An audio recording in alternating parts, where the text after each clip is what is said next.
mga hindi tayo nakikita na pinaniniwalaan natin. Pero may mga nakikita naman tayo na hindi natin mapaniwalaan.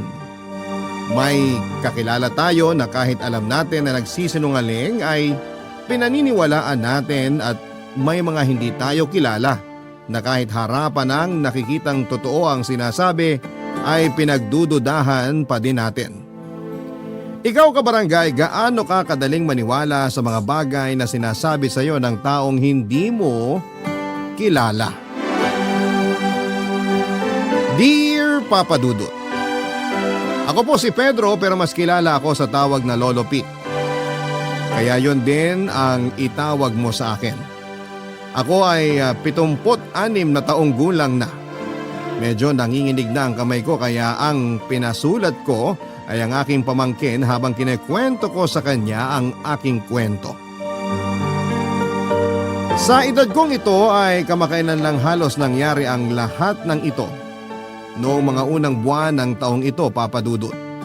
Masasabi ko na masaya ako sa buhay ko dahil napagtapos ko na ang mga anak ko na itinaguyod ko mag-isa nang iwan ako ng dati kong asawa. Hindi ko na lamang ikakwento ang tungkol sa kanya bilang respeto dahil wala na din naman siya dito sa mundo. Sa aking kabataan ay nagsipag ako hindi lang para sa mga anak ko, kundi para na rin sa akin at sa ganitong mga panahon ng takip-silim ng buhay. Kaya naman masasabi ko na kahit mag-isa lamang akong namumuhay ngayon, ay maayos ang aking estado dahil bukod sa pensyon, ay may ipon ako at nagpapadala pa ang mga anak ko ng pera. May mga asawa na ang mga anak ko at nasa ibang bansa na sila at doon na naninirahan, Papa Dudut. Sinabi ko naman sa kanila na hindi nila kailangang magpadala dahil sapat naman ang aking pera. Pero mapipilit sila kaya hindi ko na din kinontra. Baka sabihin nila ay nag-iisip bata na ako.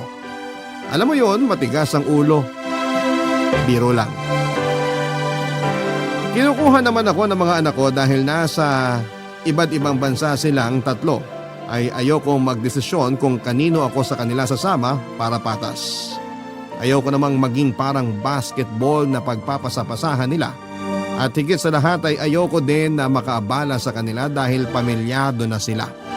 Kaya naman masaya akong naninirahan dito sa atin ng mag-isa. Madalas kong kasama ang aking best friend mula pa noong nasa mataas na paaralan na kami. Magugulat ka dahil ang aking matalik na kaibigan ay hindi lalaki kundi isang babae. Siya si Leticia, pero mas kilala naman siya bilang Lola Letlet. 74 na taong gulang, balo na siya ng 30 taon. Hindi sila nagkaanak kaya gaya ko ay mag-isa na lamang din si Letlet at gaya ko ay maganda din ang naging pag-iipon niya. Meron siyang pensyon, yun nga lang ay walang mga anak na nagpapadala sa kanya. Siya po ang kasakasama ko mula pa noon, may pagkakontrabida si Letlet. Pero dahil nasanay na ako kaya hinahayaan ko na lamang siya. Magsisimula ang aking kwento nang minsan nagpunta kami sa isang grocery. Papa Dudut, medyo mahina na ang tuhod ko kaya kinakailangan kong magdala ng wheelchair para kung sakaling mapagod o sumakit ang tuhod ko ay mauupuan ko yon. Sa bawat labas ko ay si Letlet ang kasama ko. At dahil mas malakas siya ay siya na rin ang nagtutulak ng wheelchair ko, Papa Dudut.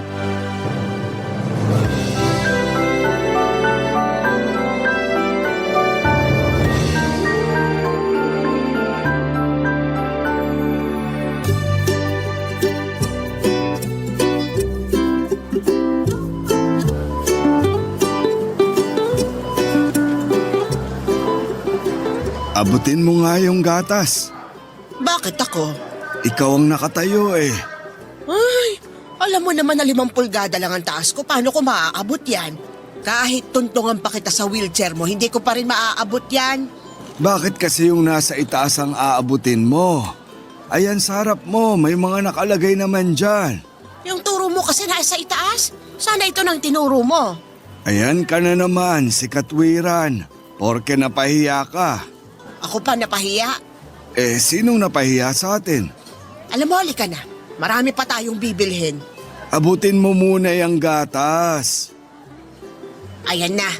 Oh, ilagay mo dyan sa kariton. Anong kariton? Puskart ang tawag dyan. Ano bang Tagalog ng cart? Halika na nga. Ang aga-aga, ang init ng ulo mo. Nagugutom na ako. Tapusin na lang natin ang pamimili para makakain na tayo. O siya, sige na. Hawakan mo na yung kariton ng pinamili at itutulak ko itong kariton mo. Bahala ka nga, ang dami mong pauso.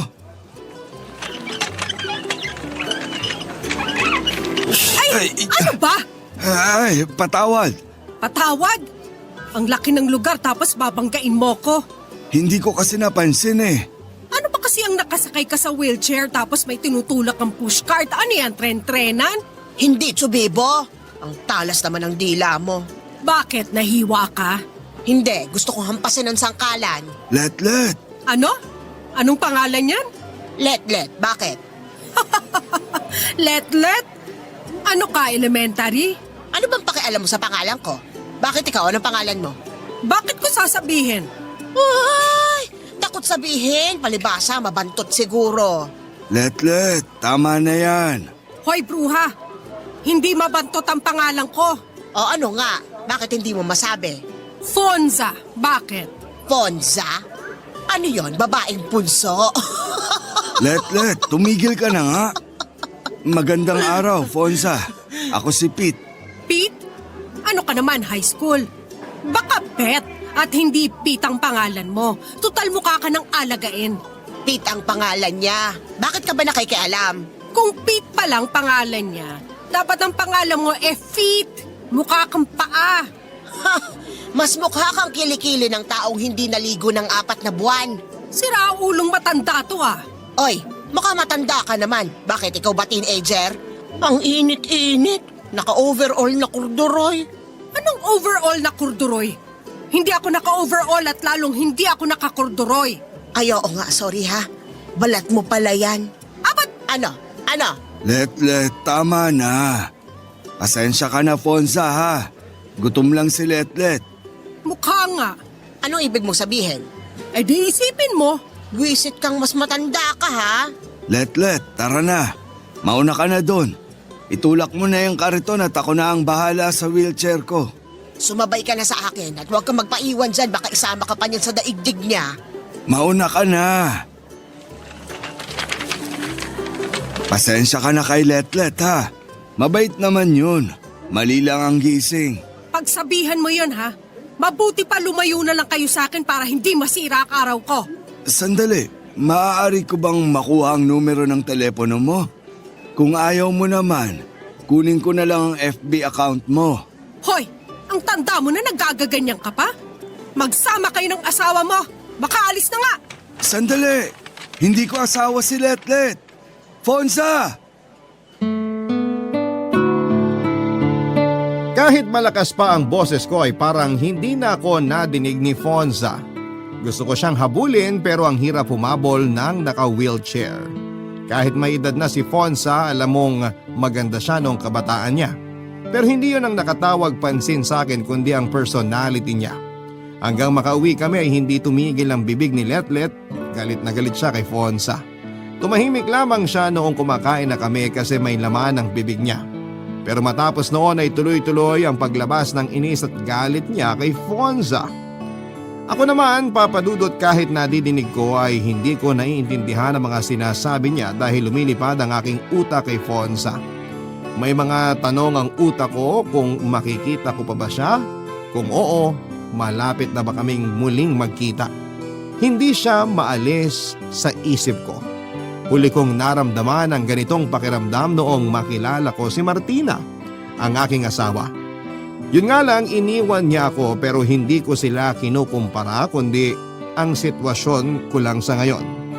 Magkaiba sila, sina Martina, mananahimik lang at iiwan ang isang sitwasyon na kabaliktaran naman ni Fonza. Ganon pa man ay hindi ko talaga may paliwanag kung bakit hindi siya maalis sa isip ko. Si Fonza ay nasa edad 74. Hindi malayo sa edad ko at kaedaran lang ni Let. Papadudot, ang mga tanong ko sa isip ko noon ay agad ding nasagot. Nang minsang namamasyal kami ni Letlet ay may nakita akong isang pwesto ng manghuhula. Sabi ko ay baka masagot ng manghuhula ang mga tanong ko tungkol kay Fonza kaya kahit ayaw ni Letlet ay napilit ko siyang pumasok. Laking gulat ko nang makita ang manghuhula, Papa Dudut.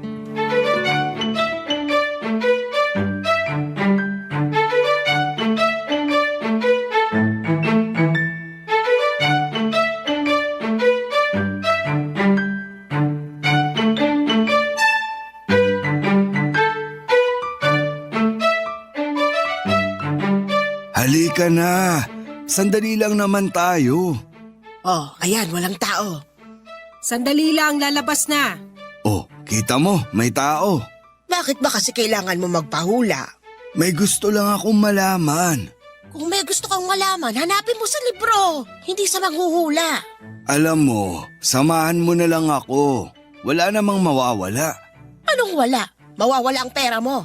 Para kang naghagis ng pera sa ilog. Bakit naman ako maghahagis ng pera sa ilog?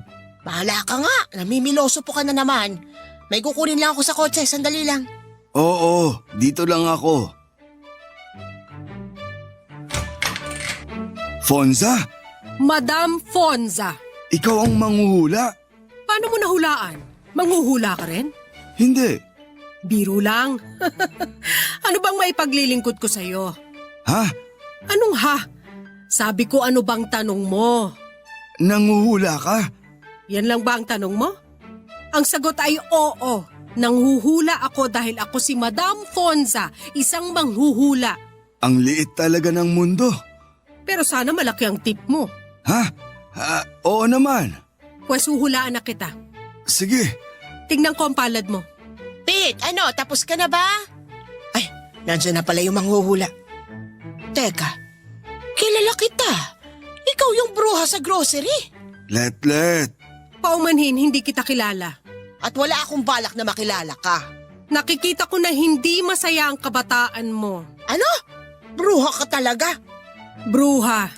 Yan ang madalas na ialias noong unang panahon sa mga manghuhula dahil madalas pinapagkamalan silang mangkukulam. Ay, hindi pa ba? Kaya ko rin naman mangkulam. Tinatakot mo ba ako?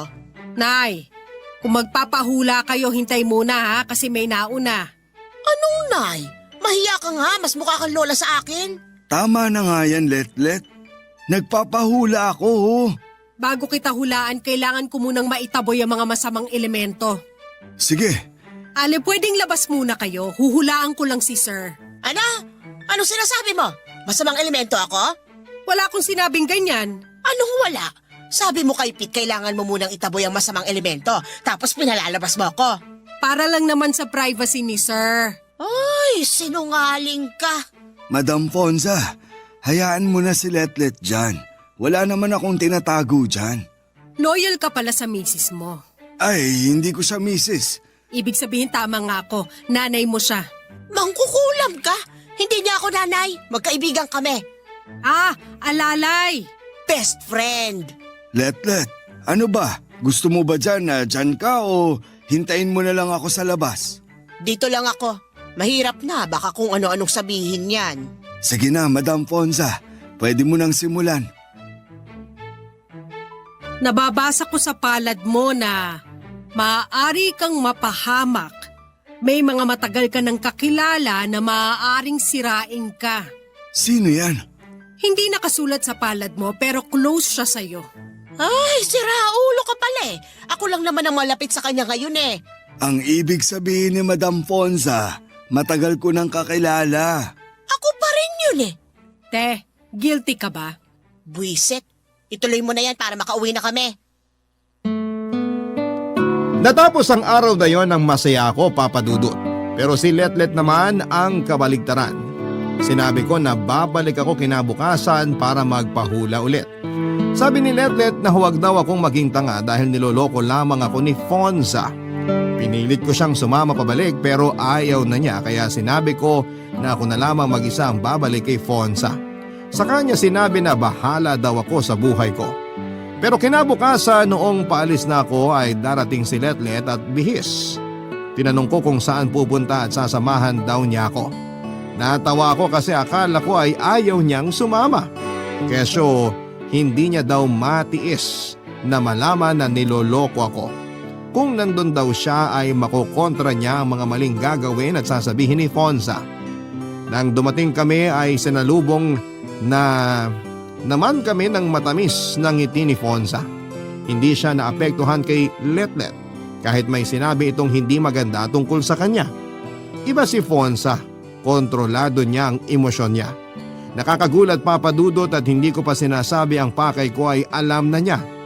Alam niyang magpapahula ako, syempre kontra na naman si Letlet. Pag tinitignan ko na naman si Letlet ay tumatahimik siya. Kasi habang papunta kami doon ay nakiusap ako na huwag na niyang awayin si Fonza. Sabi ko na pilitin niyang pigilin ang galit niya. Kaya kada titig ko sa kanya ay tumatahimik siya. Hanggang sa hinulaan ako ni Fonza. Sinabi niya na mag-ingat daw ako at baka kung ano ang mangyari sa akin. Hindi na makakontra si Letlet hanggang sa makauwi kami. Siyempre masaya na naman ako at nakita ko si Fonza at kabaliktaran na naman si Letlet.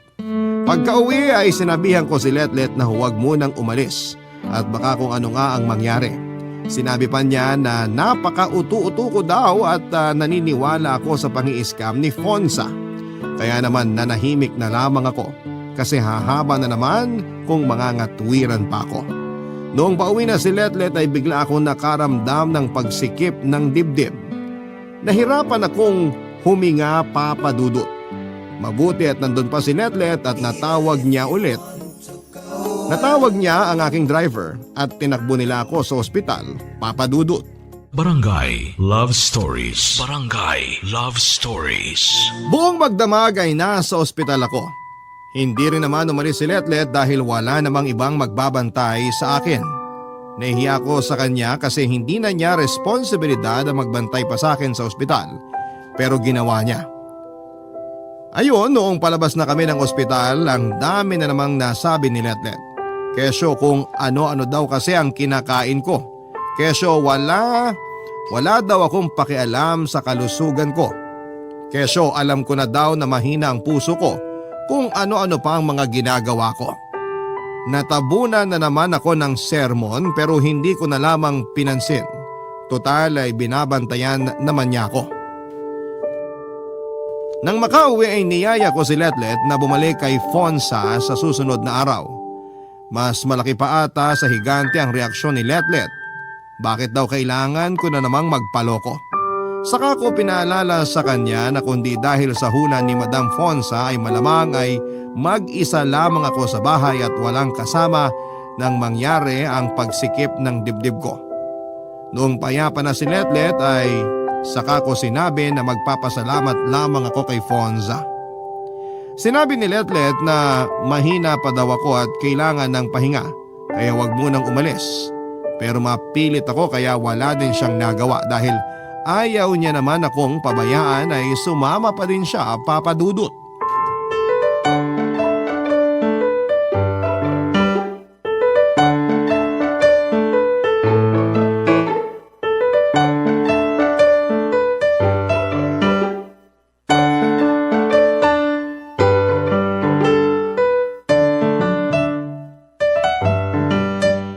Magandang umaga, Fonza. Madam Fonza. Ay, oo nga pala, Madam Fonza. Bakit ba Fonza? Ano ba yan? Alias mo ba yan? Bakit? Pinakialaman ko ba kung bakit Letlet ang pangalan mo? Dahil Leticia ang buong pangalan ko. Bakit hindi Isyang? Mas bagay sa edad mo. Ang luma mo? Ano to? Dekada 60, 70 at 80? Yung mga babae nga ang pangalan na ng lalaki. May George, Alex, Tom at kung ano-ano pa. Pero babae sila ha? Dami mong sinabi. Bakit hindi mo masabi ang totoong pangalan mo? May pinagtataguan ka ba? Wanted ka ba? Yung imahinasyon mo rin, iba, no? Sige, para manahimik ka, ang pangalan ko ay Alfonza. O ano, malayo ba? Alfonza? Maganda pala ang pangalan mo. Anong maganda sa Alfonza? Anong maganda sa Letlet? Sandali, wag na naman kayo mag-away. Hindi yan ang ipinunta namin dito. Huwag kang mag-alala, Pete. Sanay na ako sa mga ganyan. Marami nang nagpunta rito na ganyan, pero yan ang pinakamalala. Nako, ayoko na lang magsalita. Sa dami ng sinabi mo, ayaw mo pang magsalita ah? Alfonza. Nasa trabaho ako kaya Madam Fonza ang itawag mo sa akin. Oo nga pala, Madam Fonza. Una, gusto kong magpasalamat kasi nabigyan mo ako ng babala kahapon. Kung hindi dahil sa hula mo, malamang wala na ako. Walang anuman. Bakit ano bang nangyari sa'yo? Bakit hindi mo hulaan? Shh! Let. Mabalik ako, Madam Fonza. Salamat uli. Ang ikalawang ipinunta ko dito, magpapahula uli ako. Magpapahula o magpapaloko? Ano? Anong sinasabi mo? Wala.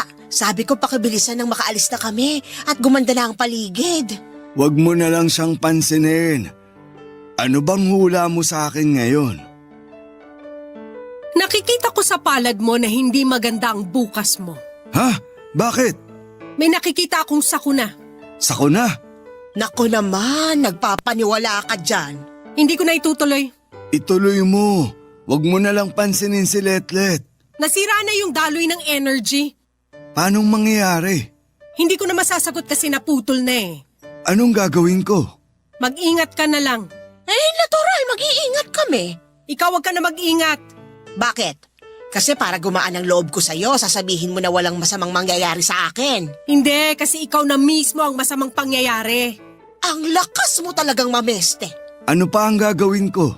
Wala na akong ibang mapapayo kasi naputol na ang energy kaya hindi ko na makita kung anong mangyayari sa'yo. Basta mag-ingat ka na lang. Sige. Oh, ano yan? Bakit ang lungkot mo? Hindi naman totoong sinasabi ng matandang yan.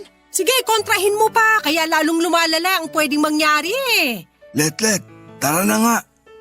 Eto ang bayad ko. Dinagdagan ko na yan bilang pasasalamat. Ay salamat, balik ka uli. Hindi na. Salamat naman. O paano Pete, hihintayin kita ha? Oo, babalik ako. Pero paano kung may mangyari sa akin? Eto, hindi ko ginagawa to sa iba. Pero dahil mabait ka, pwede kitang bentahan ng pangontra. Ayun! Kapal din naman. Sige, wag na. Bahala kayo. Hindi, bibili ako. Nirarakit ka na lang ng scammer na yan. Hindi na ako magbebenta ng pangontra. Pero paano ako? Hindi ko na masasagot yan. Ang arte mo naman. Magbenta ka na lang nang makaalis na kami. Hindi na. Babayaran ko kahit magkano. 5,000 eh. 5,000? Ano ba yung pangontra mo? Ililigtas ang buong mundo? Di wag na. Bumili ka na, Pete, para makaalis na tayo. Ibibigay ni Fonza ang isang bato. Siyempre, kinontra na naman ni Letlet na kapareho daw ng panghilod niya sa bahay. Sa totoo lang, Papa Dudut ay mukhang panghilod naman talaga pero gano'n naman minsan ang mga pangontra. Yung kilala ko nga ay kuko ng baboy ramo ang pangontra niya sa mga negatibo. Inuwi ko sa bahay ang bilog na batong yon. Sinabi ni Madam Fonza na ilagay ko daw sa ilalim ng unan ko pag uwi ko na agad ko namang ginawa. Siyempre muli si Letlet ay hindi na ubusan ng sarili niyang pangontra. Kung ano-ano ang mga negatibong sinabi tungkol kay Fonza at sa mahiwagang bato. Noong magdilim na ay sinabi ko kay Letlet na magpapahinga na ako. Sabi niya ay doon din siya magpapabukas. May isang kwarto po pala sa bahay na si Letlet lang ang gumagamit pag nandun siya. Kahit 3 bahay lang ang layo ng bahay niya sa akin ay may sarili siyang kwarto sa bahay ko. Kasi madalas dati sa tuwing magkwekwentuhan kami inaabot ng pagod ay tinatamad ng umuwi si Letlet. Kaya doon na siya natutulog. Kaya sinabi ko na mauuna na akong matulog pero alam ko na matutulog doon si Letlet. Hindi dahil sa pagod na siya, kundi dahil kinakabahan siya sa hula. Ang dami niyang kontra sa hula pero siya naman ang mas naniniwala na baka mangyari ang sinasabi ni Fonza. Kinabukasan ay nagising kami ng walang aberya. Ayon na naman si Letlet kesyo hindi naman daw totoo ang sinabi ni Fonza dahil wala namang nangyari. Kaya ipinaalala ko sa kanya na meron akong pangontra kaya hindi nangyari ang kinakatakutan namin. Hindi pa din nagpatalo at sinabi pa ni Letlet na Hindi ang pangontra ang pumigil kundi wala naman talagang mangyayaring masama. Tinanong ko siya na kung wala akong pangontra ay okay lang ba sa kanya na mangyari ang masamang hula. Saka siya tumahimik at niyaya na lamang akong mag-almusal. Nagluto na pala siya. Bumalik ako kay Fonza matapos makakain pero hinintay ko munang makauwi si Letlet para hindi na siya sumama. Sa pagdating ko doon ay sinimulan ko na ang talagang pakay ko sa pagtungo ko doon, Papa Dudut.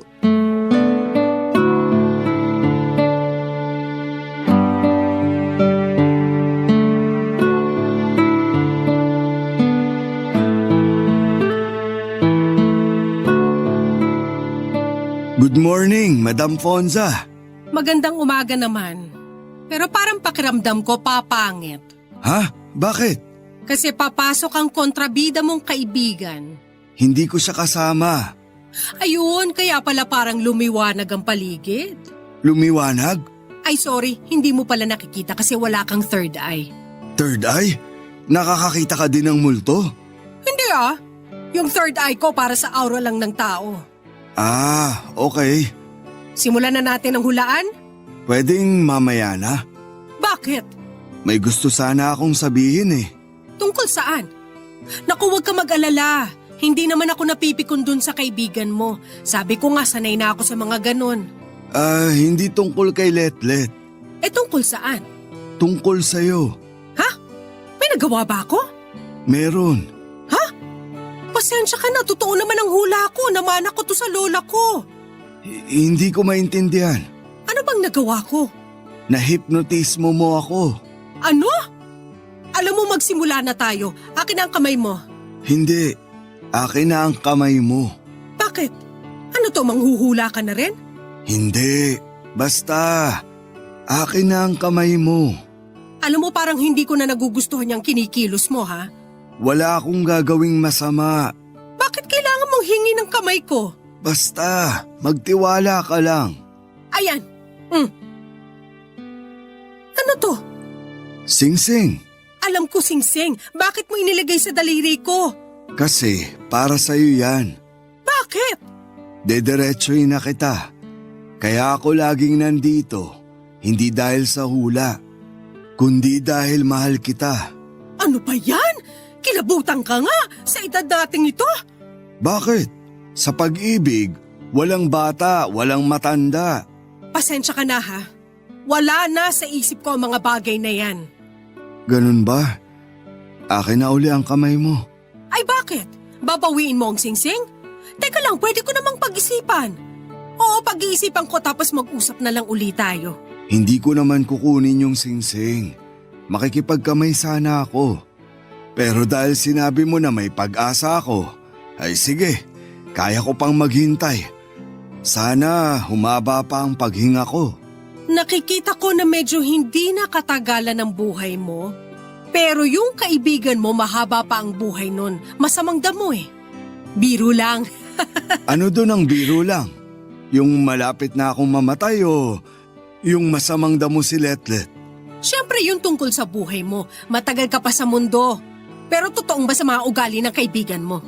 Hayaan mo na lang si Letlet. Pag nagkaayos kayo nun, masarap maging kaibigan yun. Masyadong maalalahanin. May tanong ako. Ano yun? Bakit hindi maging kayo? Imposible yun. Sobrang magkaibigan kami nun eh. Bakit marami ng mga magkaibigan na nagkakatuluyan ah? Ang sinasabi mo ba, tinatanggihan mo na ang pag-ibig ko? Ha? Hindi pa naman. Salamat at binigyan mo ko ng pag-asa. Simulan na natin ang hulaan at parang nangingilo ako. Bakit naman? Kasi parang hindi bagay yung mga sinasabi mo para sa edad natin eh. Sabi ko nga, walang bata o matanda sa pag-ibig. Sabi mo eh. Handa na ako. Saan? Sa hula mo.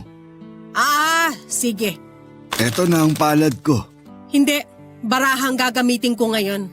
Ayaw mo na bang hawakan ng kamay ko? Hindi naman. Mas nararamdaman ko kasi ang enerhiya sa baraha. Ah, sige. Eto, may nakikita akong hindi maganda. Papa Dudut, hindi ko alam kung bakit parang tumindi ata yung hula sa akin. May makakaaway daw ako na matagal nang kakilala. Sino kaya? Mabibigo daw ako sa isang binabalak na gawin. Ano naman yung balak kong gawin? Siyempre hindi nakaligtas kay Letlet ang pagpunta na ginawa ko kay Fonza. Kaya para na naman akong bata na pinapagalitan ng nanay ko. Ine-enjoy ko na lamang minsan ang mga pagbubunganga sa akin ni Letlet kasi kahit doon ay bumabalik ako sa pagkabata ko. Pero siguro kaya na-enjoy ko din ay dahil hindi ko naranasan sa nanay ko yung palagi akong pinagsasabihan. Hindi ko alam kung dahil mabait ba ako o dahil napagod na si nanay sa kakabunganga sa akin. Ang tagal na kasi kaya limot ko na. Naalala ko tuloy bigla si nanay dahil sa ginagawa ni Letlet. Mabalik tayo sa kanya. Alam mo Papa Dudut, matapos magbunganga ni Letlet ay sa kanya ako yayayain na kumain. Kumbaga ay parang sopas ang sermon niya bago ang main course. Konsuelo na nga lang po ay masarap siyang magluto kaya hindi ako nawawala ng gana kahit ang kulit-kulit niyang tao. Nagyaya akong magpunta muli sa grocery nang may maramdaman ako, Papa Dudut. Barangay Love Stories. Barangay Love Stories. Papa Dudut, nanikip na naman ng dibdib ko. Pero sa pagkakataon na yon ay mas matindi dahil may sakit na akong nararamdaman. Inaatake na pala ako sa puso ng oras na yon kaya mabuti ay nandun na naman si Letlet para itakbo ako sa ospital. Sabi ng doktor ay mabuti na lang daw at naitakbo kaagad ako at malakas ang katawan ko. Kundi ay hindi ko nakakayanin ang nararamdaman kong sakit sa dibdib ko na yon. Ipagyayabang ko lang Papa Dudut, banidoso kasi ako noong kabataan ko.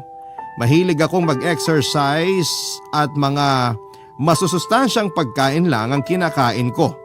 Bukod pa doon ay hindi din ako nagsubok o natutong manigarilyo at uminom ng alak kung may okasyon. Ang isang boteng serbesa ay sapat na sa akin noon. Kinakabahan ako sa mga nangyari sa akin pero ang mas apektado ay si Letlet. Papagalitan na naman sana ako pero noong sinabi ko na baka na-stress ako dahil lagi niya akong binubungangaan ay napatigil siya.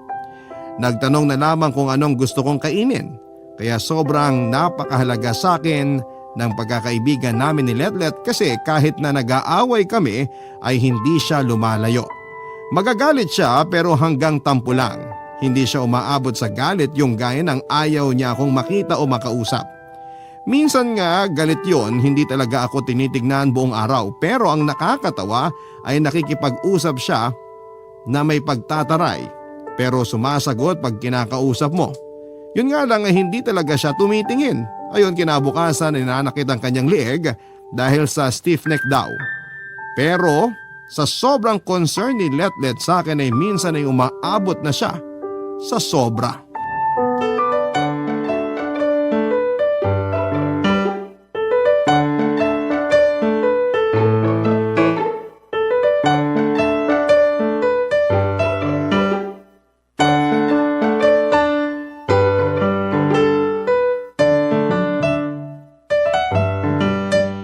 Magandang hap. Ay, hindi pala. Anong hindi? Tinatanong mo pa. Oy, kung pumapangit ang hapon mo, ako, wasak na wasak ang araw ko pag nakikita kita. Kita mo to. Ang lakas din naman ng tama mo, no? Lugar ko to. Pupunta ka rito. Tapos sinong inaasahan mo na nandito? Si Barbie Fortesa? Natural ako, makikita mo. Anya, nya, nya, nya, nya. Ano ka, 4 na taong gulang? Umayos ka nga. Wala kang pake. Alam mo, ayaw kitang kausap. Nasa na si Pete, ang tagal namang pumasok. Wala si Pete. Ako lang nagpunta. O kita mo? Ang dami mong kontra, magpapahula ka rin pala. Hindi ako magpapahula. Ay bakit ka nandito? Gusto kitang makausap. Ay paano kung ayaw ko? Bastos ka kung ganon. Bastos agad? Hindi pa pwedeng busit muna sa'yo? Aba, ikaw pang may ganang mabwisit. Nag-a-addict ka ba? Baka ikaw. O siya, tapusin na natin to. Anong sasabihin mo? Layuan mo si Pete. Ay, asawa?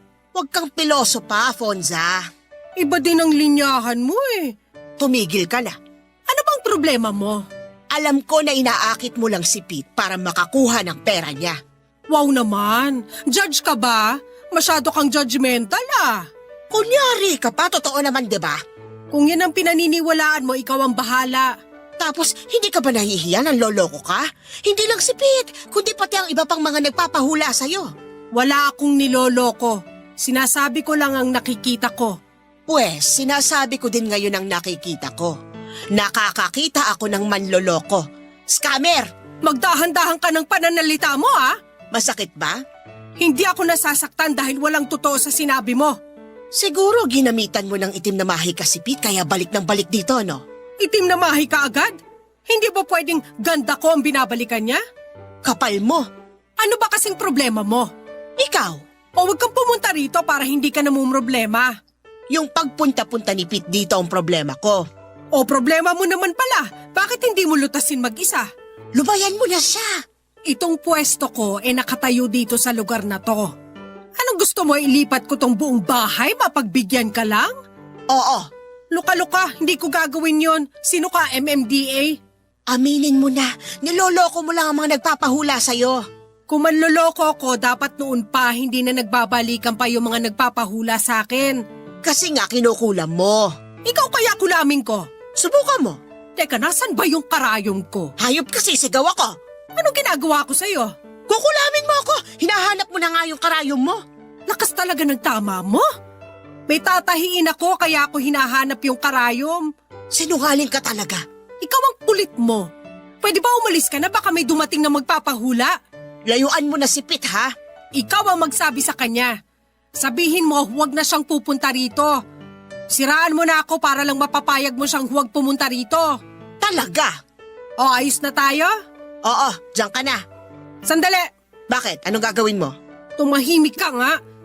Ibibigay ko lang tong singsing na bigay ni Pete. Pakisoli na lang sa kanya. Akin na. Adios. Papadudot nang ibalik sa akin ni Letlet ang singsing ay nagulat ako kung bakit nasa kanya yon. Sa kanya inamin ang nangyari na pagsugod niya. Papadudot sa unang pagkakataon ay naggalit ako ng totoo kay Letlet. Hindi niya dapat ginawa yon. Tinutulungan niya lang daw ako, saka ko sinabi sa kanya kung gaano ko kamahal si Fonza. Alam kong hindi ako sigurado kung maibabalik ni Fonza sa akin ang pagmamahal na yon. Pero sana'y hinayaan niya na si Fonza ang magsabi ng damdamin niya. Hindi yung pinilit niyang ipaamin ang gusto niyang aminin ni Fonza. Saka sinabi ni Letlet na kung talagang mahal ko si Fonza, dapat noon pa ay pinigil ko na ito sa ginagawa niyang panluloko. Papadudot, nanguhula lang naman si Fonza. Kung may mga palpakman o halos palpakman ang hula niya ay hindi dapat ikagalit sa kanya. Kasi hula lang naman ang lahat. Ibig sabihin ay hindi sigurado. Nakita ko na dinamdam ni Letlet ang mga nasabi ko pero hindi ko naman yon sinasadya. Dala lamang ng galit ko yon. Pero unang beses kong nakitang ganon si Letlet. Nagpaalam siya ng nanginginig ang boses at napansin kong nangingilid na ang luha. Nagilty ako noon. Ako naman yata ang sumobra ng oras na yon. Pinilit ko siyang tawagin pero diretso siyang umalis, pauwi sa bahay niya.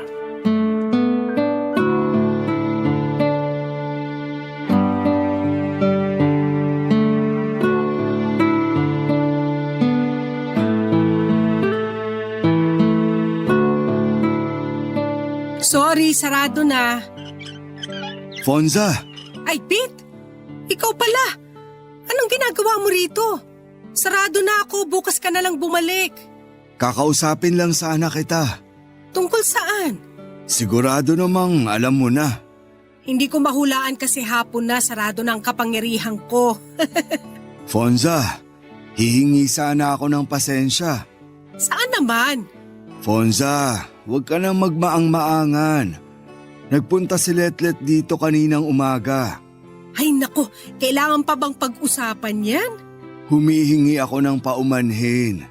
Ikaw na sana ang bahalang magpasensya sa kanya. Mabait naman yun.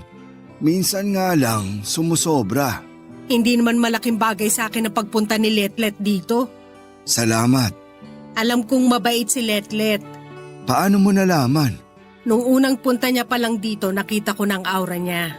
Gaya mo, nakita ko rin ang aura mo. Anong ibig mong sabihin? Alam kong hindi ka naniniwala sa mga hula ko, tama? Ha? Hindi ako nagagalit. Hindi naman sa hindi ako naniniwala. Pero hindi naman talaga ang hula mo ang ipinupunta ko dito. Kundi ikaw.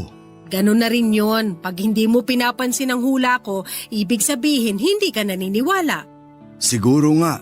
At alam ko na ako ang pakay mo. Naulaan mo yun? Hindi.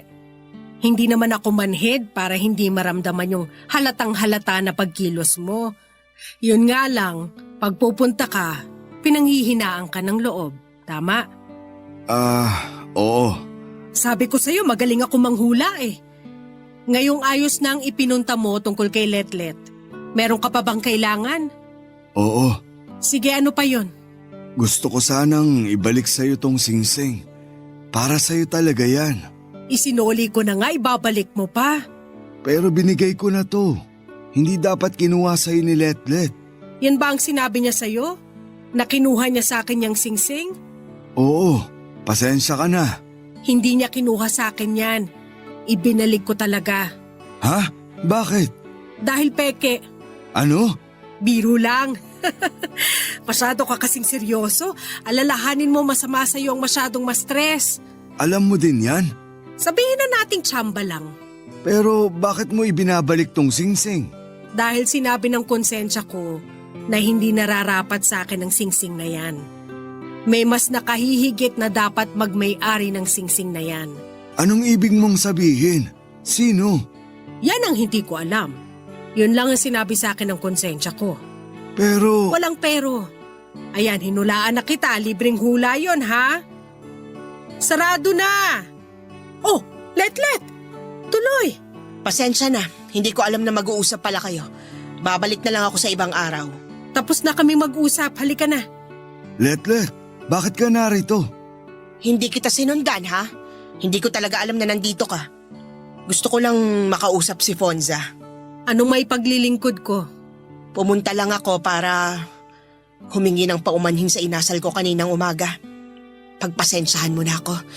Makakaasa ka na hindi na kita guguluhin. Paalam. Letlet, sandali! Kailangan ko nang umalis. May kailangan pa akong gawin. Pakinggan mo muna si Pete. Alam ko na ang totoo. Alam kong hindi mo naman talaga kinuha sa kanya tong singsing. Bakit mo sinabi yun? Mabuti alam mo na.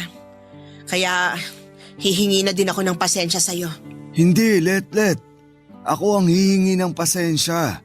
Nabigla lang ako sa mga nasabi ko sa'yo. Patawarin mo ako. Tapos na yon, nangyari na, nasabi na. Ngayon nagkapatawaran na tayo, maaari na tayong mabuhay ng tahimik. Binabati ko kayo. Paalam. Letlet!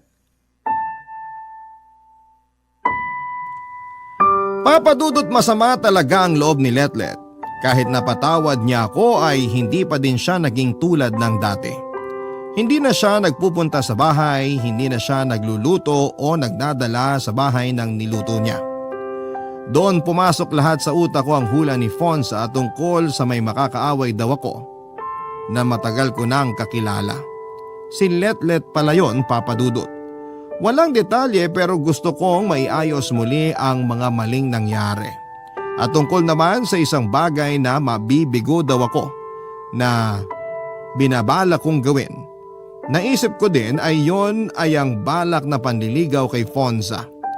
Wala na akong magagawa sa pagtanggi ni Fonza pero may magagawa pa ako para ayusin ang lamat sa amin ni Letlet. Papadudot, sinuyo ko ng todo si Letlet, ako naman ang nagluluto at dinadala ko sa kanya. Hindi naman siya galit at hindi niya ako tinataboy pero iba ang kilos niya, parang kakilala lang niya ako at hindi na gaya ng dati na malalim ang pagkakaibigan. Papadudot, doon ko naramdaman ang bagay na matagal kong sinayang. Papadudot, mahal ko pala si Letlet. Hindi lang bilang isang kaibigan kundi mas higit pa. Dinadasal-dasal ko noon na sana'y hindi pa huli ang lahat. Na sana'y maramdaman din ni Letlet ang nararamdaman ko para sa kanya. Nang magtapat ako kay Letlet ay umiyak siya. Hindi ko malaman ang gagawin. May nasabi ba akong hindi maganda? Mali ba ang pag-amin ko? Doon ko nalaman na matagal na din pala akong mahal ni Letlet nang higit pa sa binabala ko or ibinabalik ko sa mga ipinapakita niya sa akin noon. Balik sa dati ang relasyon namin pero hindi na bilang magkaibigan kundi bilang magkasintahan na. Marami na ang hindi na mangyayari para sa relasyon namin. Pero ang importante ay kung gaano kami kasaya sa isa't isa ay sapat na. Naging kaibigan namin si Madam Fonsa na madalas na ding nai-invite sa bahay para kumain at magkwentuhan at hindi na rin talaga naghahanap ng karelasyon si Fonsa. Masaya na siya kung ano ang meron siya. Isang beses habang kumakain ay biglang nanghula si Fonsa na may nakikita siyang malaking selebrasyon. At sa nakikita niya ay lamang daw ang kulay puti sa paligid. Papa Dudut, isa lang naman ang ibig sabihin ng pangitain na yon. Sana ay maisaayos namin sa lalong madaling panahon ng aming pagpapakasal. Salamat po Papa Dudut sa pagbibigay daan sa aking kwento at sa pagtatampok nito sa Barangay Love Stories. Maraming salamat din po sa Barangay LS, nawa ay pagpalain kayo ng husto. Ang inyo pong forever kapuso at kabarangay, Lolo Pete. Mahirap para sa atin ang palayain ang mga bagay at tao na alam nating nagbibigay ng saya sa atin. Mga tao o bagay na inaakala nating makakatulong para mabigyan tayo ng ngiti sa buhay. Ikaw kabarangay, kaya mo bang magpalaya ng isang tao o bagay na nakasanayan mo nang nagbibigay sa iyo ng saya? Dear Papa Dudut, ako nga pala si Jill, 36 years old at taga dito sa Pampanga. Isa na akong single mom mula pa last year. Iniwan ako ng aking live-in partner na si Richard. Mas matanda siya ng 5 years sa akin. Buong buhay ko ay nilapag ko na sa kanya at lahat ng desisyon ko ay lagi ko siyang kinukonsider. Kahit na alam ko namang na hindi siya ganon ka-attach sa akin.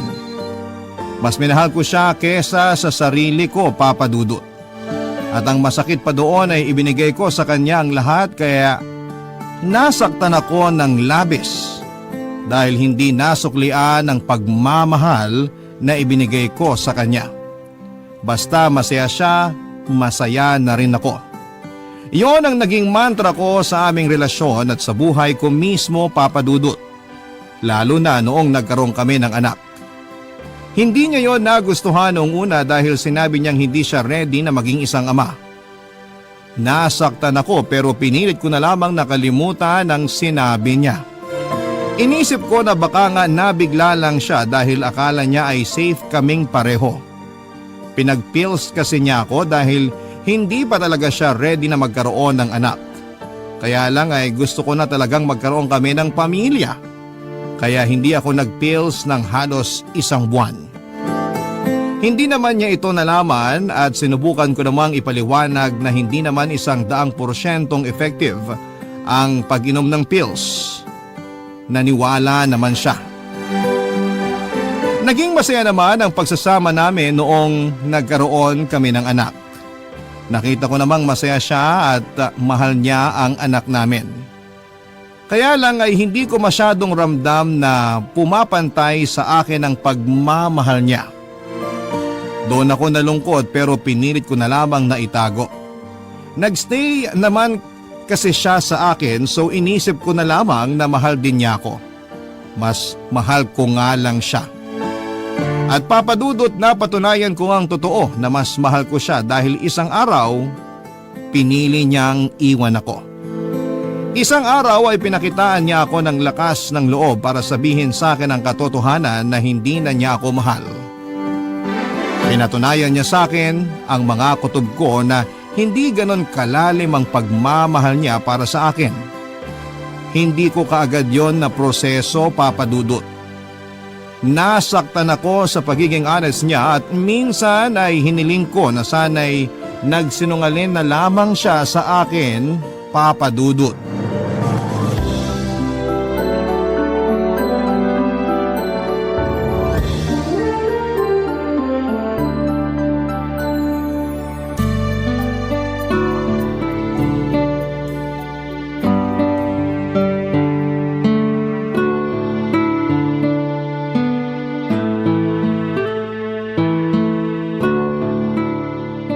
Tulog na ba ang anak natin?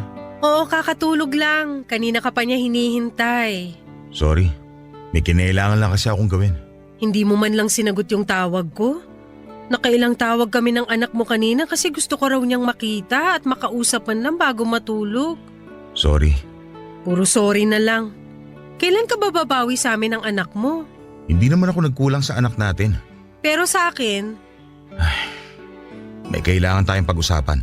dapat nga siguro mag-usap na tayo. Marami na kasi akong napapansin sa'yo eh. Mabuti naman at willing ka makipag-usap sa akin ngayon. Jill, ayoko na. Anong ayaw mo na? Ayoko na. Ayaw mo na? Ayaw mo nang pinipilit kitang kumain ng gulay? Ayaw mo nang samahan ako magsimba tuwing Miyerkules? Ayaw mo nang samahan ako manood ng TV pagka uwi mo galing trabaho? Alin siya ang ayaw mo at babaguhin ko? Wala nang kailangang baguhin. Ayoko na talaga. Klaruhin mo! Ayoko na sa relasyon natin. Ayoko na rin naman tong nangyayari sa relasyon natin pero hindi naman ibig sabihin ay susukuan ko na. Magkaiba tayo. Gusto ko na tong sukuan. Hindi ka pwedeng sumuko dahil may anak tayo. At hindi ko siya pababayaan. Yan ang mapapangako ko sa inyo. Paano ko bang hahawakan yung pangako na yan hindi mo nga natupad yung pangako mo na magsasama tayo habang buhay? Para sa anak natin, tutuparin ko ang pangako ko. At yung pangako mo sa nanay ng anak mo? Jill, huwag ka namang ganyan. Ikaw pa tong ang lakas ng loob na iwan ako samantalang ako lang naman tong nag-e-effort sa relasyon natin. Ayun na nga eh. Ikaw na lang nag-e-effort. Hindi mo ba makitang unfair yon? Unfair talaga sa part ko. Tapos ikaw pa tong may gana mang iwan? Nagpapakatotoo lang ako. Hindi na kita mahal. Hindi na ako masaya. At sa tingin mo ako masaya? Kaya nga palayain na natin ang isa't isa para maging masaya na tayo. Alam mong kayo ng anak natin ang nagpapasaya sa akin. Huwag mo namang basta bawiin yun. Ang tagal na nating magkarelasyon ni hindi nga ako nag-demand sa'yo ng kasal kasi alam kong ayaw mo. Nakailang sumbat ka na sa kasal sa akin. Kasi ang tagal ko nang hinihingi pero hindi mo magawang ibigay. Kasi hindi ako ready. O talagang hindi lang ako yung gusto mo makasama habang buhay. Sa akin ka hindi ready, di ba? Hindi madaling aminin pero totoo. Hindi ikaw ang gusto kong makasama habang buhay. Ay, Richard! Ramdam ko naman yan una pa lang. Hindi lang ako nagsalita. Kasi akala ko magagawa ng paraan ng oras yung nararamdaman mo para sa akin. Umasa ako na mamahalin mo rin ako tulad ng pagmamahal ko sa'yo.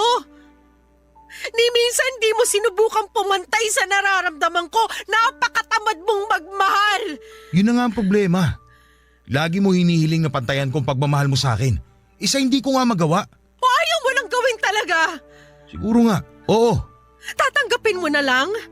Wala man lang pagbabago para sa anak mo? Hindi ako nagkulang sa anak natin. Kaya alam kong wala akong dapat gawing pagbabago. Ang makasarili mo! Hindi ba mas makasarili ka kasi ayaw mo akong palayain kahit alam mong ayoko na? Para to sa anak natin!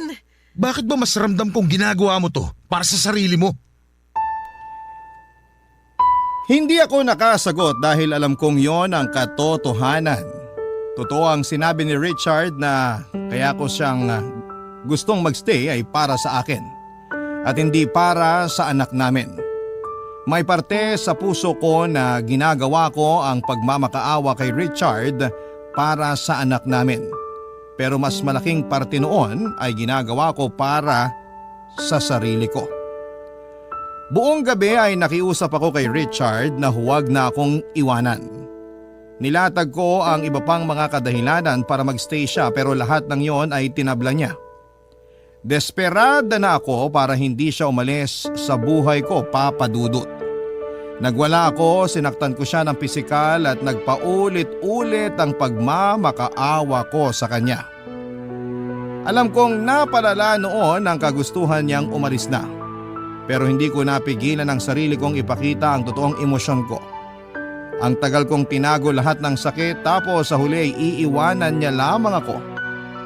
Natapakan ang emosyon ko at lumaban ang katawan ko. Hindi naman inilagan ni Richard ang mga pananakit ko sa kanya at sa mga masasakit na salita ko.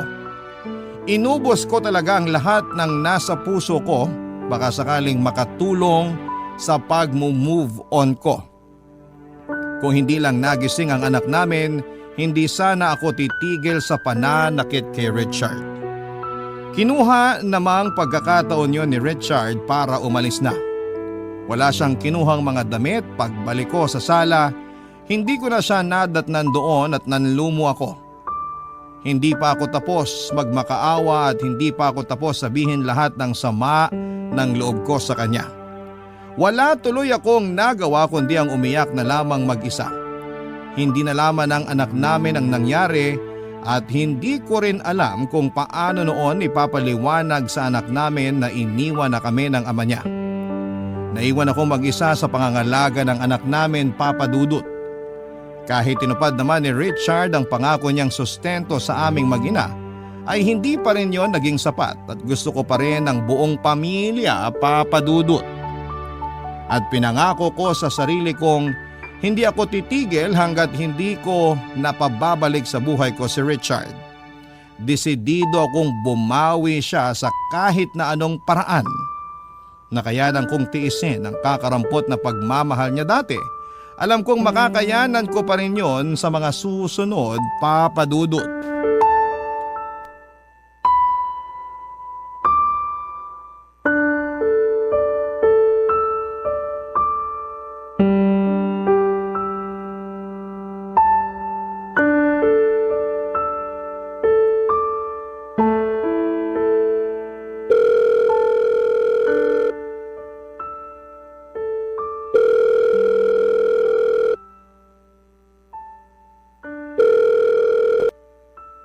Hello? Hello, Richard? Bakit? Magtatanong lang sana ako kung kailan ka magpapadala ng sustento sa amin ng anak mo. Di ba alam mo naman na ang regular schedule ang padala ko? Kino-confirm ko lang baka kasi may pagbabago. Walang nagbago. Ganun pa rin. Kung meron man, magsasabi ka agad ako sa'yo. Paborito mo pa rin ba yung ginataang tulingan? Ano? Naisip ko kasing magluto nun eh. Pwede ko namang ihatid sa'yo ngayon. Ako lang naman ang pwedeng kumain nun dito sa bahay. Naisip ko lang i-share sa'yo. Hindi na. May mga natira pa akong ulam dito. I-ref mo na lang para may makain ka kapag naumay ka sa mga ulam mo dyan. Ang layo ng bahay mo sa bahay ko ngayon. Hindi mo na kailangan ipadala. Mahal magpa-deliver. Hindi ko naman ipapadeliver sa iba. Ako na mismo ang maghahatid. Jill, hindi na kailangan. Pero paborito mo yung ginataang tulingan, di ba? Dati yon. Akala ko ba walang nagbago? Saan na naman ba papunta ang usapang to, Jill? Baka lang lumamig na ang ulo mo sa akin at naisip mo magkaayos na tayo. Sabi ko na eh. So ano nang sagot mo? Kailan mo gustong pag-usapan tungkol sa pagbabalikan natin? Nakailang buwan na rin naman na tayong hiwalay. Baka nakapag-isip ka na ng tama. Jill, wala na akong balak makipag-usap pa tungkol sa relasyon natin. Wala na tayong ibang dapat pag-usapan kundi ang anak natin. Ito na yung tama para sa sitwasyon natin. Para rin naman sa anak natin tong ginagawa ko Huwag mo namang gamitin ang anak natin para makuha mo ang gusto mo. Hindi ko ginagamit ang anak natin. Gusto ko lang makita mo ng mas maayos na kailangan ka ng anak mo. Kaya nga ginagawa ko pa rin ang best ko para sa kanya kahit hindi na tayo nagsasama sa iisang bahay. Pero hindi ba't mas magiging maganda para sa kanya na kasama ka namin sa iisang bubong? Hindi mo ba naisip yun? Hindi na tayo pwede magsama. May babalik ko rin ang pagmamahal mo para sa akin. Magbabago ko para sa'yo. Lahat ng ayaw mo sa akin tatanggalin ko. Gumawa ka ng listahan. Alam ko na karami na ako sa'yo. Hindi na maibabalik ang pagmamahal ko sa'yo kasi may iba na ako. May iba ka na? Sorry kung hindi ko agad nasabi sa'yo. Pero nagsasama na kaming dalawa ng bago kong girlfriend. At mas pinili mo siya kaysa mabigyan ng masayang pamilya ang anak mo? Kaya pa rin natin mapasaya ang anak natin kahit hindi na tayo magkasama. Hindi mo kasi maintindihan! Ikaw ang hindi makaintindi. Ilang buwan na tayong hiwalay, pero hindi mo pa rin magawang tanggapin. Kasi para tayo sa isa't isa! Yan ang binuo mong idea sa ating dalawa. Pero Jill, hindi na tayo para sa isa't isa una pa lang. Alam mo yan.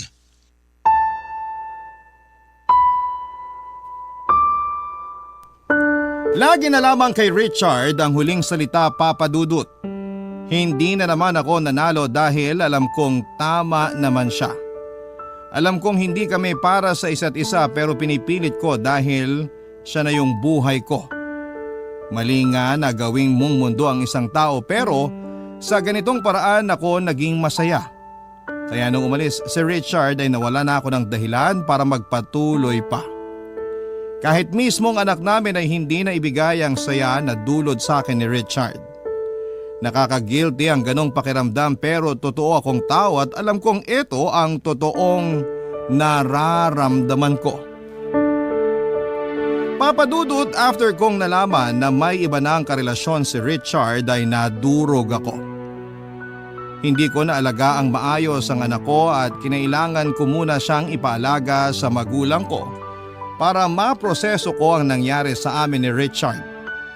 Nagkulong lamang ako sa bahay at iniyak ko ang lahat ng sama ng loob ko. Panay ang tingin ko noon sa pictures namin ni Richard dahil sobrang nami-miss ko na siya.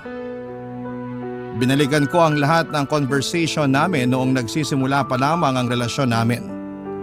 Alam kong sinasaktan ko lamang ang sarili ko sa ginagawa ko. Pero hindi ko mapigilang sariwain noon ang nakaraan namin. Naging masaya naman kami dati kahit na nakukulangan ako sa pagmamahal niya sa akin.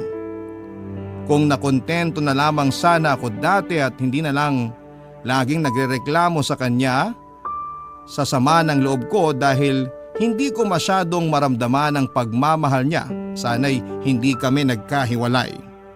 Sana'y natuto akong tanggapin na lamang kung ano lang ang kaya ni Richard kung yun lamang ang paraan para magstay siya sa buhay ko. Pinagod ko rin ang sarili ko sa kakaisip ng paraan para makuha ko siya pabalik sa buhay ko, papadudot. Hanggang sa bigla ko naalala ang tiyahing kong nasa probinsya.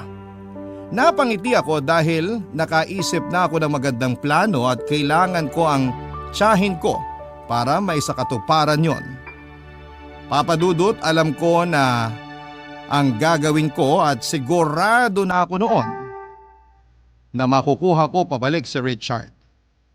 Dahil noon ay napatigil na ako sa pag-iyak.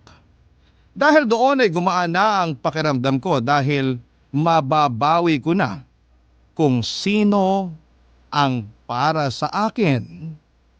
Papadudot. Barangay Love Stories. Barangay Love Stories. Papadudot, hindi ko muna kinuha ang anak ko sa mga magulang ko dahil kinailangan kong umuwi ng probinsya para puntahan ang tiyaming ko na noon ay 60 years old na. Matandang dalaga at nakatira malayo sa mga kamag-anak namin. Naging close kami ni Tiyaming noong bata pa lamang ako. Pinsan siya ng nanay ko at siya ang pinaka-paborito kong kamag-anak sa lahat dahil kaya niya akong intindihin. Ako lang din ang nakakaunawa sa kanya dahil tingin ko sa kanya ay mabuting tao.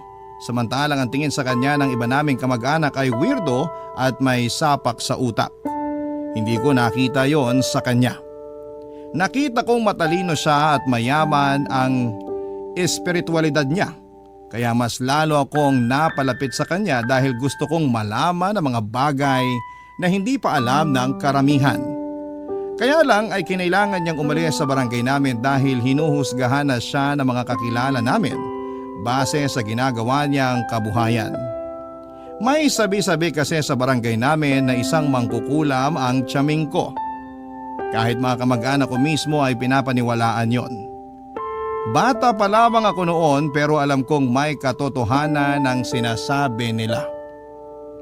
Tuwing may nakakaaway si Tiyaming sa lugar namin ay inaasahan ng lahat na may mangyayaring hindi maganda sa tao na yon at walang naging palya yon, papadudot. Sa kwarto ni Tiyaming minsan na akong nakapasok. Wala ni isa sa mga kamag-anak ko ang nagtangkang pumasok doon maliban sa akin. Hindi ko na inulit dahil natakot ako sa mga nakasabit sa kanyang dingding lalo na ang itim na kandila at iba't ibang larawan ng mga taong kakilala at hindi ko kakilala.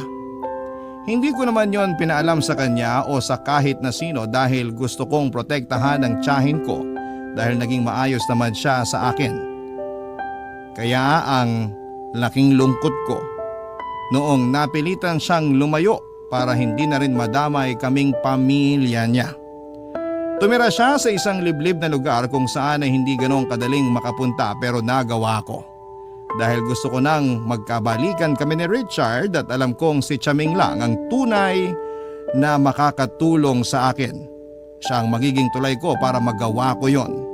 Ang tagal na rin noong huli ko siyang nakita at nanibago siya sa akin nang muli kaming magkita, Papa Dudut.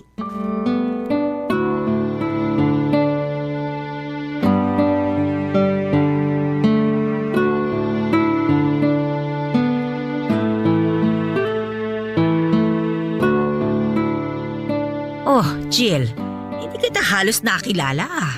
Marami talaga nagagawa ang oras sa tao, Chaming. Sa akin ba anong nagawa ng oras sa itsura ko, ha? Parang umatras ang oras sa inyo. Bumabata kayo tignan, ha? Eh, hindi ba halatang may 20% na discount na ako sa mga kainan? Naku, mukha lang kayong may discount sa jeep. Ano yon, senior citizen discount? Student discount! Ay naku, ang batang ito. Lumaking bolera. Nagsasabi lang ako ng totoo. Nagsasabi ka lang ng ganyan kasi mukhang may kailangan ka sa akin, ano?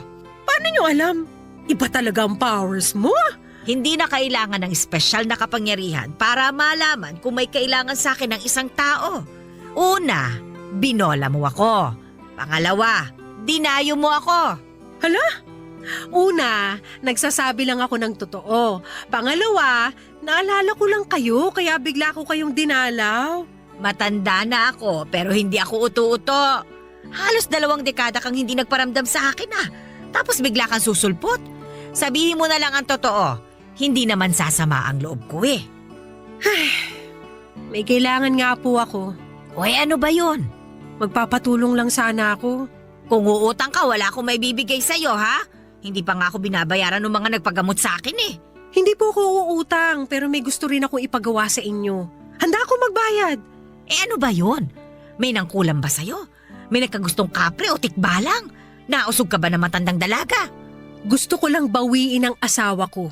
Sino nang gayuma sa asawa mo? Wala po. Gusto kong gawan niyo ako ng gayuma para bumalik siya sa akin. Sigurado ka ba? Siguradong sigurado. Wala akong ibang gustong mangyari ngayon kundi ang magkabalikan kami. Akin siya eh.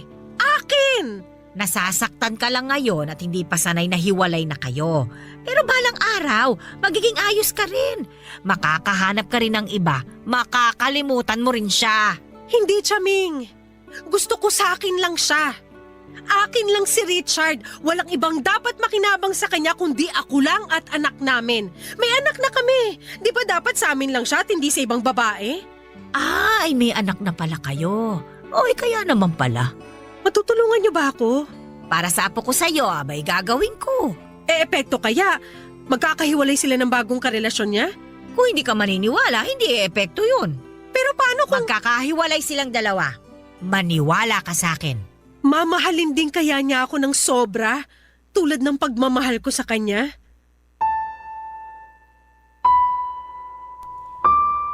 Hindi nakapagsalita si Chaming sa huling tanong ko, Papa Dudut.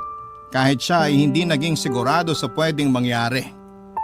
Nasabi niya sa akin na kaya niyang paghiwalayin sina Richard at ang bagong karelasyon nito pero hindi niya may pangakong magiging kapantay ng pagmamahal ko ang pagmamahal ni Richard sa akin. Tinanggap ko na lamang yon kasi ang habol ko lang din naman ay ang magkabalikan kami. Ayoko talagang mabuhay ng mag-isa nang hindi kasama si Richard kaya ako yun nagawa, Papa Dudut. Hinanda lahat ni Chaming ang kailangan niya sa orasyon na gagawin niya. Kinuha niya rin ang ibang impormasyon tungkol kay Richard at sa bago nitong girlfriend. Mabuti na lang at nag-stalk ko ang bagong girlfriend ni Richard kaya ako nalaman ang lahat tungkol sa kanya. May kasikatan din kasi ang babaeng yon sa social media kaya madali ko lang nahagilap ang mga impormasyon tungkol sa kanya. Matapos noon ay sinimulan na nga ni Chaming ang orasyon. Ginamitan niya yon ng itim na kandila at ibang spices. Hindi na ako nagtanong kung ano ang mga yon. Pinagmasdan ko na lamang at dinasal na sana ay magkaroon ng katuparan ang orasyon na yon, Papa Dudut. Umuwi na rin ako after noon at binilinan ako ni Chaming na huwag masyadong isipin ang ginawa naming orasyon para magkaroon yon ng katuparan. Nahirapan ako roon dahil kapit ako na matutulungan ako noon para magkabalikan kami ni Richard. Pagkarating ko ng bahay ay tinawagan ko na ang mga magulang ko para kunin ang anak ko. Hinatid naman nila sa bahay at napansin nilang ganado akong muli. Hindi na ako nagkwento dahil malamang ay kukontrahin nila ang ginawa kong paglapit kay Chaming, lalo na ang nanay ko na sagrado katoliko. Makalipas nga ang ilang araw ay kinumusta ko si Richard Papadudut. Nagbabaka sakali akong may nangyari na dahil napansin kong nagpo-post na siya ng malungkot sa kanyang Facebook. Lihim akong nasiyahan dahil pakiramdam ko ay yun ang katuparan ng hiling ko. Ilang beses ko siyang tinawagan pero hindi niya sinagot. Hanggang sa pinuntahan ko na lamang siya sa bahay niya. Iniwan ko munang muli ang anak namin sa magulang ko dahil may naisip akong plano. Papa Dudut.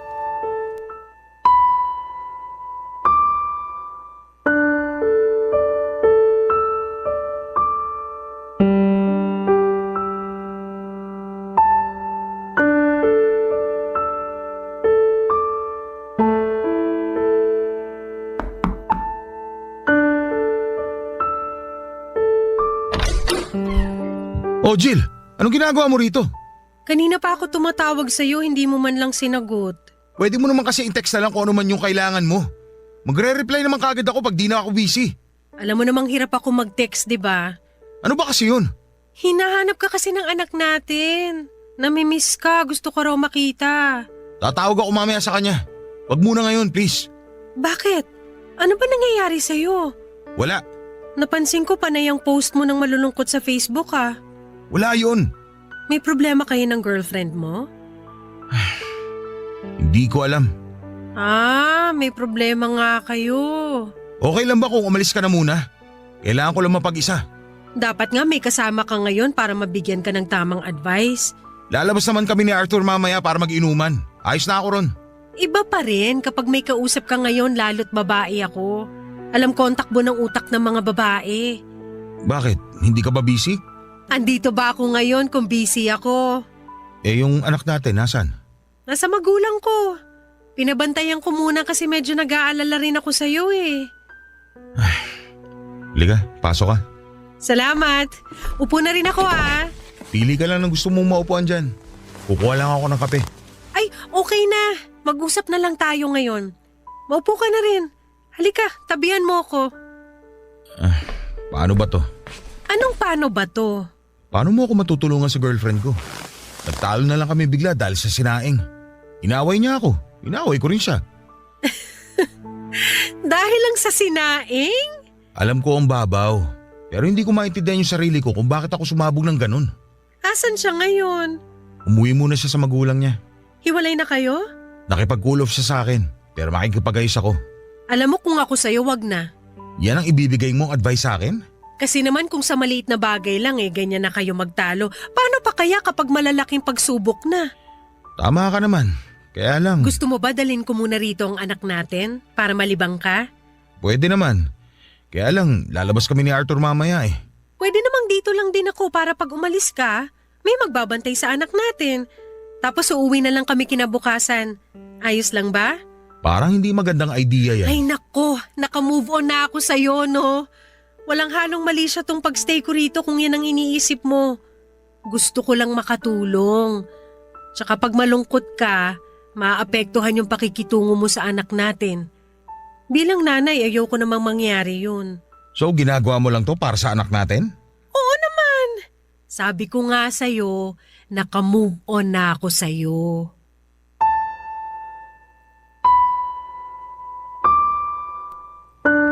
Siyempre, nagsinungaling ako kay Richard para payagan niya akong mag-overnight sa bahay niya.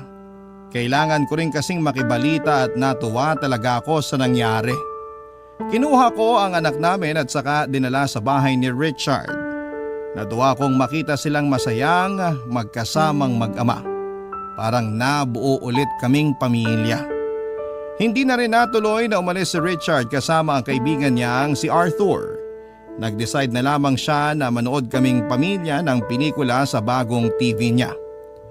Hindi ko may paliwanag ang sayang nararamdaman ko ng mga oras na yon at naging magaan din ang pakikitungo sa akin ni Richard. Kaya naman alam kong nag-work talaga ang orasyon na pinagawa ko kay Chaming. Hindi rin niya hinawakan ang cellphone niya buong magdamag na kasama niya kami. Kaya alam kong hindi sila nagkausap na dalawa ng girlfriend niya. Papadudot sa pagdaan ng mga araw, nakibalita pa rin ako kay Richard, hindi pa rin daw sila nagkakaayos ng girlfriend niya.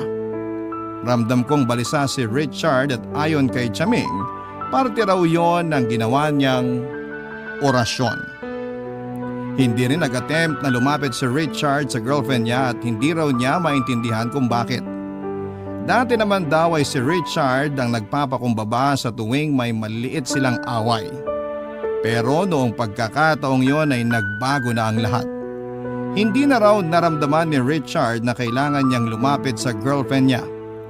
Naramdaman daw niya na nababalisa siya sa tuwing naiisip na kausapin ang babaeng yon. Isa na namang senyales na epektibo ang ginawa ni Chaming. Kaya naman nagpapasalamat akong muli sa tiyahin ko. Ang kailangan ko na lang hintayin ay ang pagbabalik ni Richard sa aming mag-ina.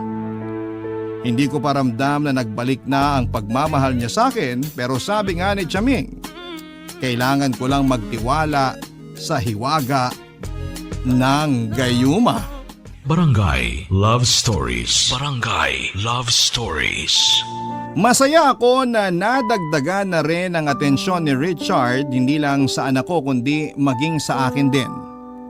Kinilig ako sa tuwing kinukumusta ko ni Richard, Papa Dudut.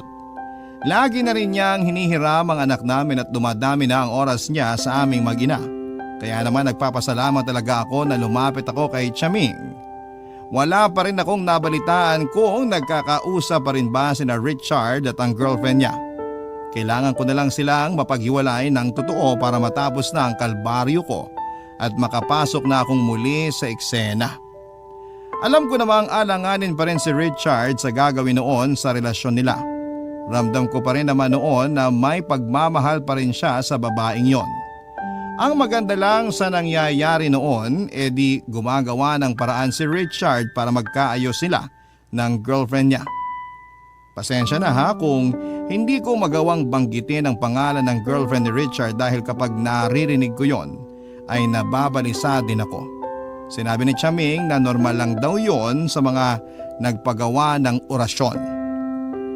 Papadudot, inakala kong magtutuloy-tuloy na ang magandang balita na hindi na nga magkakaayos sina Richard at ang girlfriend niya. Hanggang isang araw ay napansin ko na lamang na parang biglang nagbago si Richard. Hindi na siya dumadalaw noon sa bahay namin at bihira na rin kung hiramin niya ang anak namin kahit na day off niya. Kinutuba na ako lalo na at bihira na rin niyang sagutin ang mga tawag ko. Alam kong may mali na. Tinanong ko si Richard kung nagkaayos na ba sila ng girlfriend niya at sinabi niyang oo. Nagkabalika na raw sila. Nadurog muli ang puso ko, Papa Dudut. Iniwan kong muli ang anak ko sa mga magulang ko at saka pinuntahan si Chaming para itanong kung bakit nagkabalikan pa rin silang dalawa, gayong malakas naman ang ginawang orasyon ni Chaming. Nung nakarating na ako sa bahay niya, saktong kakalis lang ng dalawang customer niya, Papa Dudut.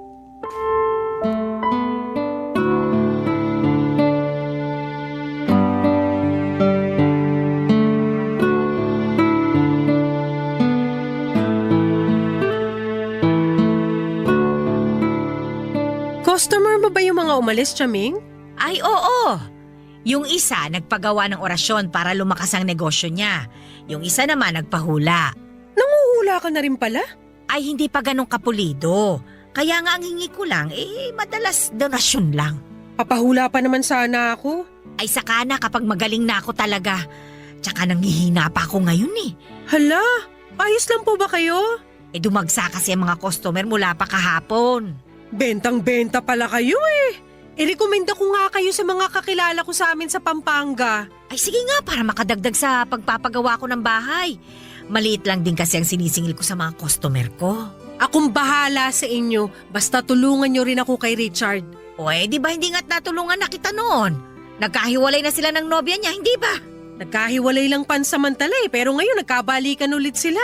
Ah, ganun ba? Effective yung orasyon na ginawa nyo para maghiwalay sila eh. Pero bakit nagkabalikan ulit? Hindi ba dapat hindi na? Dahil kumukupas din ang gayuma o kahit anong klase ng orasyon. Bakit di niyo sinabi sa akin? Ay hindi ba? Hindi ko ba nabanggit? Ang importante ngayon alam mo na. Paano to, Chaming? Kailangan ko magkahiwalay ulit sila. Tulungan niyo naman ako. Tinulungan na kita nung minsan.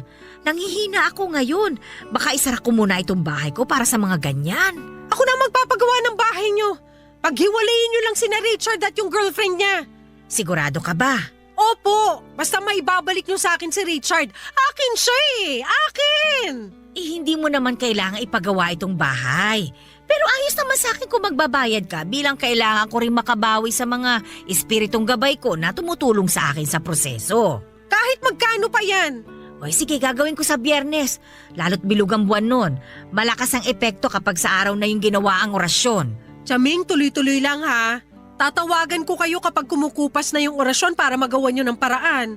Siya, sige. Lulutuin ko lagi ang kandila. Masiguro lang na magkahiwalay sila ulit. Salamat, Chaming. Pero tandaan mo, Jill, ha? Lahat ng ginagawa kong ito ay may kapalit. Babayaran ko naman po kayo eh. Kapalit sa'yo. May balik ito sa'yo. Naiintindihan mo ba? Hindi ko sinagot ang tanong ni Chaming, Papa Dudut. Doon ko lang na-realize na may kapalit nga naman ang paglapit sa mga ganong ritual. Pero sabog ako mula sa pagmamahal ko kay Richard kaya sinabi kong ayos lang. Napansin kong nadismaya si Chaming sa sinagot ko. Kaya lang ay hindi na rin siya nagsalita pa. Nagpaalam na rin ako dahil kailangan ko nang sunduin ang anak ko at habang nasa bus ako ay nakaramdam ako ng takot sa posibleng maging balik sa akin ng pinagawa ko. Kaya lang Papa Dudut, mas nang ibabaw talaga ang kagustuhan kong makuha pabalik si Richard.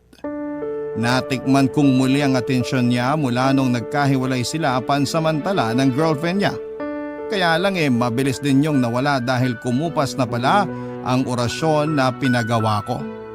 Sumapit nga ang araw ng Biyernes, kabilugan ng buwan. Saktong 3:00 daw ng madaling araw nang simula ni Chaming ang ritual.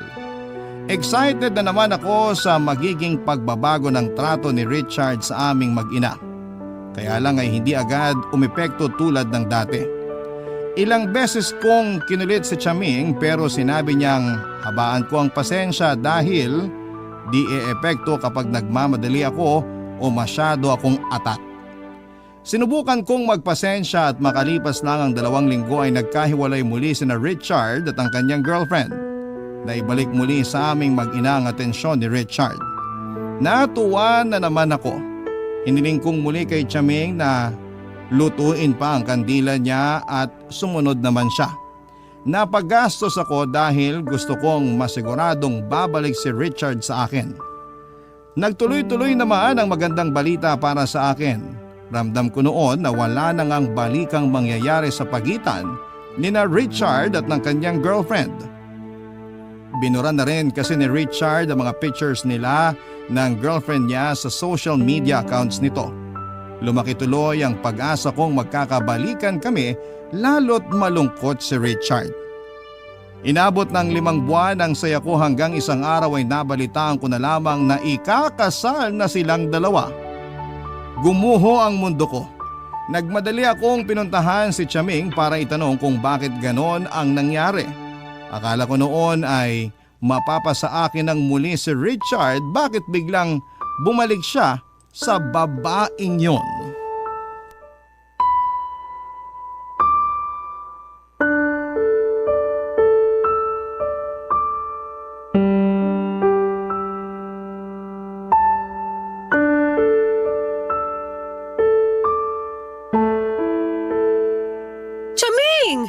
Ikakasal na si Richard at ang girlfriend niya.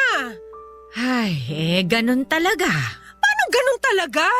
Kung hindi ukol, abay hindi bubukol. Pero di ba ginamitan mo naman ng malalakas na orasyon? Ano nangyari? Ginamitan ko nga. Nakita mo naman ang epekto ng mga nakaraang buwan, hindi ba? Oo, nagkagulo sila, nag-away, nagkahiwalay. Di ibig sabihin, umepekto nga. Pero bakit ngayon hindi na? Ba't nagkabalikan sila? Gusto mo ba magsindi ulit ako ng kandila? Niloloko na ata ako ng mga kandila mo eh. Paano bang niloko ka? Nakita mo nga nagkahiwalay sila, hindi ba? Pero nagkabalikan din sila. Hindi ganito ang plano. Dapat forever sila magkakahiwalay. Ganun nga talaga. Yan na lang ba isasagot niyo sa akin ngayon? Malamang. Matapos lahat ng binayad ko sa inyo? Halos napunta na sa inyo lahat ng ipon ko para sa kinabukasan ng anak ko eh. Jill, nagpagawa ka sa akin ng ritual, hindi ba? Malamang kailangan mong magbayad. At saka ang sabi mo sa akin, babayaran mo ako. Ikaw ang nagpresenta. Pero sana, tulad ng ibang customer, maibigay man lang sana ang serbisyo na kailangan ko. Naibigay ko naman sa iyo ang kailangan mo. Napaghiwalay natin sina Richard at yung girlfriend niya. Uulitin ko lang. Nagkabalikan silang dalawa at ngayon ikakasal na. Ginawa ko na ang lahat, Jill. Pagpasensyahan mo na kung ano lang ang inabot ng makakaya ko. Gawin niya ulit ang paraan. Kausapin mo kung sino man yung nasa kabilang mundo na tumutulong sa inyo. Basta gawan niyo ng paraan. Ganyan na ba ang nagagawa ng pagmamahal mo para kay Richard? Ito ang nagagawa sa akin kapag hindi ko nakukuha ang serbisyong binayaran ko. Yan ang nagagawa ng mga taong hindi kayang pakawalan ng isang bagay na alam naman nilang tapos na. Hindi mo alam ang nararamdaman ko kaya ang dali para sa'yo na sabihin yan. Madali para sa akin na sabihin ito sa'yo dahil bata ka pa lang, ganyan na ang ugali mo. Naalala mo yung manika mong hindi mo naman na pinaglalaroan pero ipinagdadamot mo sa pinsan mong ipahiram. Ang dami mong bagong laruan pero ayaw mong bitawan yung luma para ibigay sa iba kahit alam mo namang hindi mo na naman kailangan. Ganyan ka talaga, Jill. Kinukulong mo sa mga palad mo yung mga tao o bagay na dapat matagal mo nang pinakawalan. Matagal na tayong hindi nagkasama kaya wala kang alam sa mga pagbabago ko ngayon. Nagbago ka ba talaga? O tulad ka pa rin ng batang Jill na sakim at puro sarili lang ang iniisip? Kung hindi ka na makasarili, asa ng anak mo ngayon? Bakit imbis na inaalagaan mo siya ngayon, nandito ka't nagagalit sa akin dahil hindi mo makuha ang isang bagay na hindi naman talaga para sa'yo? Sino ka ba para sabihin na hindi para sa akin si Richard? Hindi siya para sa'yo, Jill. Sa iba't ibang buhay, hindi siya nanatili sa'yo. Hindi siya para sa'yo. So pinarahan niyo lang ako. Alam niyo namang hindi pala siya para sa akin pero kuha ka ng pera sa akin para paasahin ako mapaghihiwalay mo yung dalawa? Napaghiwalay naman natin sila, hindi ba? Ilang beses pa nga. Pero tulad nga ng sinabi ko sa'yo, kung hindi nakatadhana para sa'yo, hindi talaga mapupunta sa'yo. Kahit pa ilang kandila ang sindihan natin, lutuin natin, hindi nun makakayanan ang itinakda. Tinakda kayong magkahiwalay. Itinakda si Richard para sa iba. Sana iyon ay maging klaro sa'yo. Hindi talaga siya para sa'yo. Para akong paulit-ulit na sinampal sa mga sinabi ni Chaming, Papa Dudut. Hindi ko matanggap na may katotohanan lahat ng sinabi niya. Ilang beses nang pinatunayan sa akin ng tadhana na hindi kami ang itinakda para sa isa't isa, pero patuloy ko yung nilabanan. Totoo ang sinabi ni Chaming. Hindi ko magagawang pakawalan yung mga bagay na alam kong tapos na. Hindi ako natuto. Hindi ako pumayag na basta-basta na lamang mawala lahat ng bagay na gusto kong hawak ko lamang. Gaya na lamang ni Richard, Papa Dudut. Iniyak ko lang ang nararamdaman kong pait at sinubukan kong tanggapin pero hindi ko kaya. Nilabas ni Chaming ang barahan niya at saka walang pasabing binasahan ako ng kapalaran. Doon niya ipinakitang hindi talaga kami ni Richard ang nakatakda. Nakita na raw yon ni Chaming. Sina Richard at ang kanyang girlfriend ang nakatakdang magsama habang buhay. Parang dinagana ng dibdib ko sa mga sinabi ni Chaming, Papa Dudut. Hindi madaling tanggapin ang katotohanan. Pero nung hinawakan niya ang kamay ko at sinabing merong bagong darating, at yun na nga ang para sa akin. Ramdam ko ang sincerity sa mga mata ni Chaming at sinabi niyang paparating na ang para sa akin.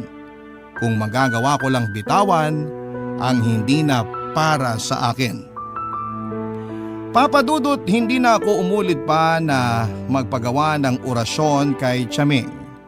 Tinanggap ko na lamang ang katotohanan, hindi para sa akin, kundi para sa anak ko.